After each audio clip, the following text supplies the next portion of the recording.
ఈరోజు బంజారాహిల్స్ పోలీస్ స్టేషన్లో station house officer గారికి కంప్లైంట్ ఇవ్వడం జరిగింది.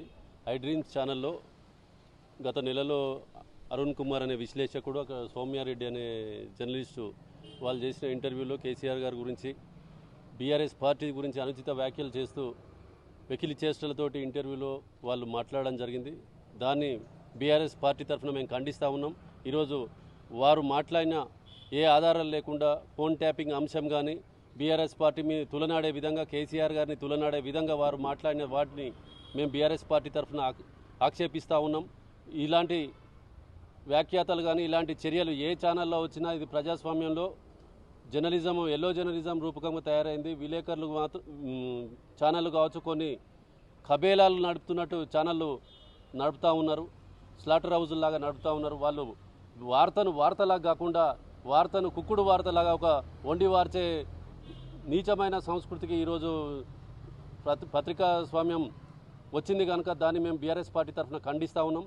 వార్తను వార్తలాగా రాయండి, వార్తను ప్రజలకు చేరవేయండి, స్వచ్ఛమైన వార్తను రాయండి. కానీ లేని ఉన్నట్టుగా కల్పితాలను చేస్తూ ప్రజలను తప్పుదోవ పట్టించే విధంగా ఒక పార్టీలు, బీజేపీ కావచ్చు, కాంగ్రెస్ కావచ్చు, వివిధ పార్టీలు విమర్శిస్తున్నాయంటే దానికి దాన్ని అర్థం చేసుకోవచ్చు. వాళ్ళు ఏంటంటే పార్టీల వాళ్ళ రాజకీయ అవసరాల కోసం మాట్లాడుతున్నారంటే బాగుంటుంది. కానీ ప్రజాస్వామ్యంలో 4వ పిల్లర్ లాగా ఉన్నటువంటి జర్నలిజం దాని విలువలను తూలనాడి వాళ్ళ సొంత యాజమాన్య హక్కుల కోసం, టీఆర్పీ రేటింగ్ల కోసం లేదా కొన్ని పార్టీలకు ఉడిగం చేయడానికి ఒక ప్రజా జీవితంలో ఉన్న నాయకులను 20-25 సంవత్సరాల నుంచి పనిచేస్తున్నటువంటి 50 సంవత్సరాల నుంచి తెలంగాణ అంశం మీద, 25 సంవత్సరాల నుంచి తెలంగాణ ఉద్యమం మీద పోరాటం చేసినటువంటి కేసీఆర్ స్థాయి నాయకుడిని కూడా వీళ్ళు తులనాడుతూ పత్రికలలో, టీవీ ఛానళ్లలో నోటికొచ్చినట్టు దిగజారుతో మాట్లాడడం చాలా హేయనమైన చర్య. దీన్ని మేము బీఆర్ఎస్ పార్టీ తరఫున ఖండిస్తూ ఉన్నాం.